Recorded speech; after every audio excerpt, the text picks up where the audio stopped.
Yeah, look, here's the motherboard about to go into the oven. I don't know how long it's been going on for.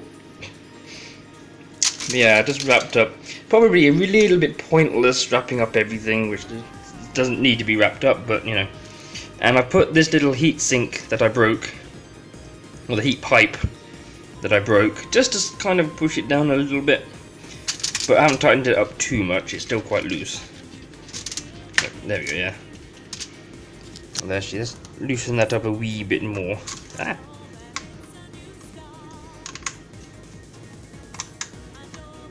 Right. So it's just helping to push it down a little bit. So let's pop that up with some balls.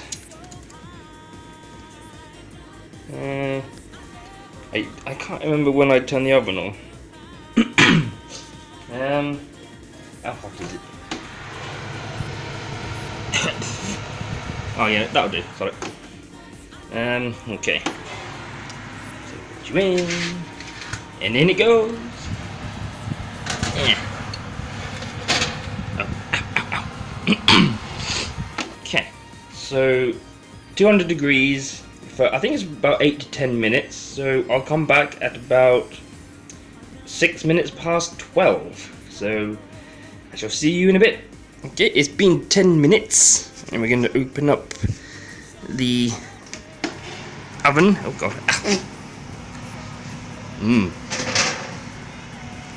Because I can't quite get to the. There we go. Yeah. Toasty. Turn the oven off.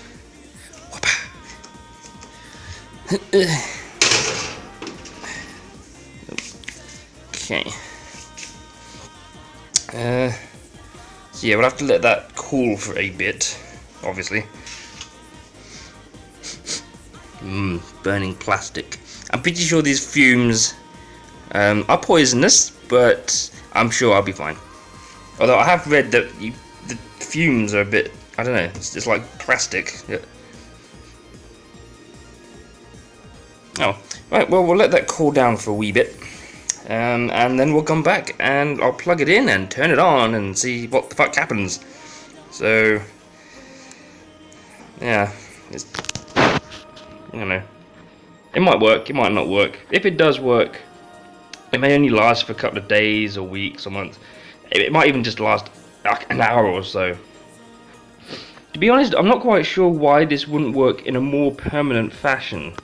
Because what the problem usually is that the solder joints get dry and they crack, and then they come off the board. So surely you'd think that by well, not melting, but just softening the solder enough for it to glob back in, and you know, become not dry, and join the cracks up and everything like that.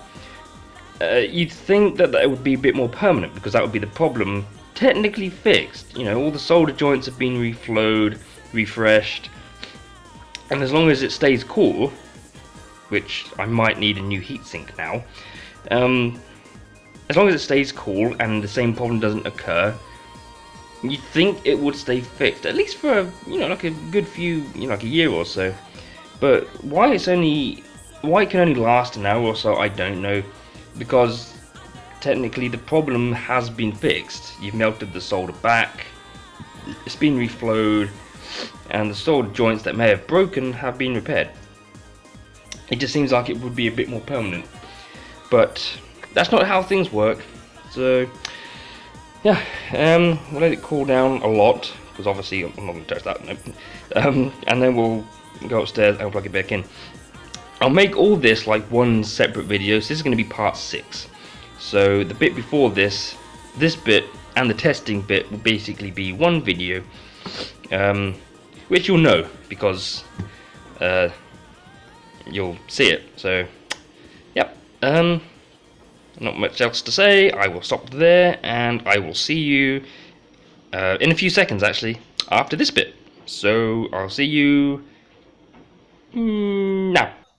Okay, so I've put the graphics card back in, or not the graphics card, the motherboard back in. I've plugged everything in just heat sinks on. There's no thermal paste, so it's just gonna have to be a quick test. Well, not that it matters. It's a dead board anyway, technically. So everything's in. Power supply's in there. Everything's plugged in that really needs to be, I suppose. There's no keyboard or anything, but should make a difference. Okay, so see what happens when I turn it on. It's on, and it's still a white screen. Ah, I was really hoping that that might get something. Well, shit. And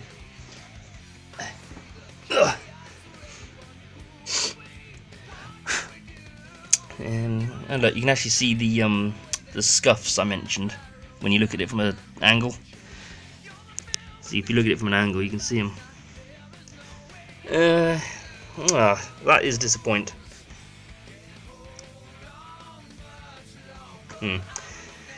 Well, poops.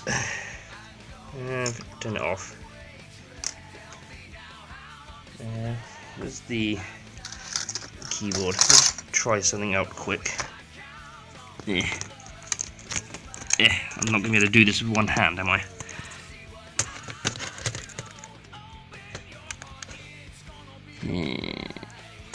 I did. Aha! But I can't hold down the key combinations while I turn it on. I think it's D.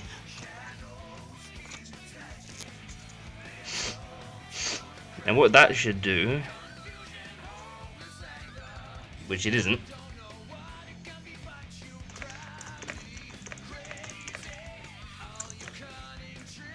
though I can't, normally I can turn the caps lock on and off, but it seems to have frozen. Can I? No, it doesn't seem to.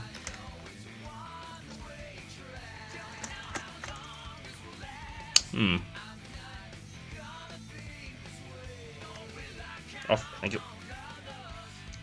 Okay, then how about if I hold down the FN key? If I hold down the FN key, like that. Let's see, so it's 3, 1. So it's just that one, which is. Is that the number lock? I think that's the number lock.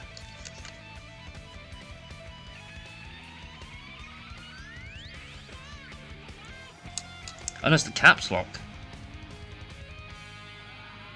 Okay, no, that's the number lock. That's the cap. Let's see, at least look. Normally I can turn them on, but yeah, still nothing. Oh well, I tried. It's a one-hit wonder anyway. If it works, it works. If it doesn't, you're fucked anyway. Yeah, that's disappointing.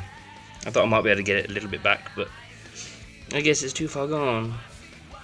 Although it does still output occasionally from the HDMI out, so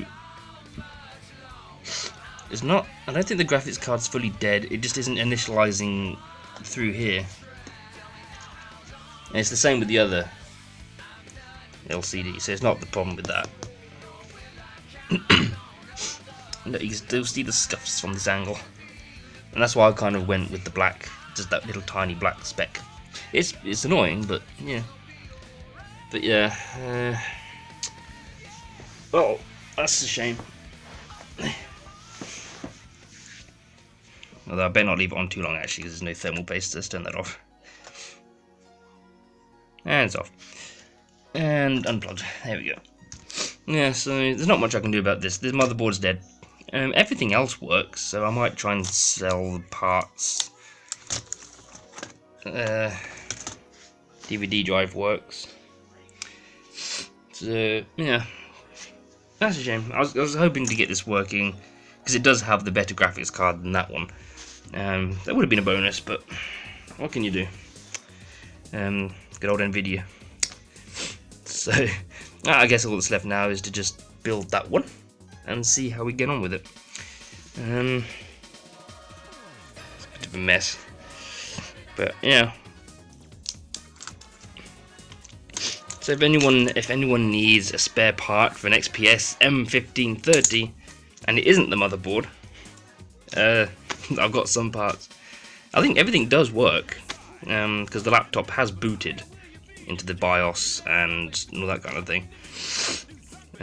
So yeah, unfortunate, but at least I got one working one. I could buy a motherboard, but I mean, they are decently cheap, but they come untested, so you don't know if they're going to work or not. So I've seen them for like 12 quid, but you don't know what you're getting. It could be working, it might not be working, it might only work for a day, a week, a month, who knows. But some tinfoil on there still. Oh, yeah, yeah. Anyway, so that's it for part 6, trying to resurrect this one. So we'll move on to part 7, which will be this being built, or this having been built. So I shall see you in that video, I suppose.